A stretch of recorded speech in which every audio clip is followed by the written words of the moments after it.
আমাৰ সকলোৰে মৰমৰ জুবিন দা যিহেতু আমাৰ মাজত নাই, আমি সকলো শোকত ভাগি পৰিছোঁ। তেখেতক শ্ৰদ্ধাঞ্জলি জনাবলৈ সকলো একত্ৰিত হৈছে। আমাৰ বালিপাৰাত সকলো দল সংগঠন সকলো আহিছে। দাদাৰ ফটোখনৰ আগত যে মালাডাল আমি কেতিয়াও মানি ল'ব পৰা নাই। হাতত এডাল মোমবাতি, মুখত মায়াবিনী আৰু চকুত চকুলো লৈ আমি সকলোৱে আগবাঢ়ি গৈছোঁ। জুবিন দা তুমি অমৰ হোৱা, জুবিন দা তুমি আমাৰ সদায় হিয়াৰ আমঠু হৈ থাকিবা। জুবিন দা তুমি য'তেই আছা শান্তিত থাকা।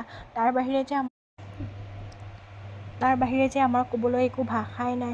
আমি দাদাক কেতিয়াও হেৰুৱাব খোজা নাছিলোঁ। ইমান সোনকালে যে দাদা গুচি গ'ল আমি কেতিয়াও মানি ল'ব নোৱাৰোঁ। আমাৰ অসমীয়াৰ প্ৰত্যেকটো মানুহৰ অন্তৰত দাদা মানে বহুত বিৰাজমান কৰি আছে আৰু সকলো দাদাৰ অনুৰাগী। চাওকচোন দাদাৰ বাবে যেন সকলো ওলাই আহিছে। আজি দাদা নোহোৱা খবৰটো পাই মানে কোনো সহ্য কৰিব পৰা নাই। সকলো শোকত ভাগি পৰিছে। কিন্তু নিয়তিৰটো নিয়ম মানিবই লাগিব। দাদা আমাৰ মাজত সদায় অমৰ। আমি দাদাক সদায় মনৰ মাজত জীয়াই ৰাখিম। আমাৰ দাদা সদায় আমাৰ মাজতেই থাকিব। তথাপিও সকলোৱে দাদাৰ আত্মাৰ শান্তিৰ কাৰণে সেয়া মোমবাতি জ্বলাই সকলোৱে ৰেলী কৰিছে। দাদা তুমি য'তেই আছা শান্তিত থাকা। তোমাৰ অবিহনে আমি সকলো আধৰুৱা। তোমাৰ গান নুশুনিলে আমাৰ শান্তি নালাগে।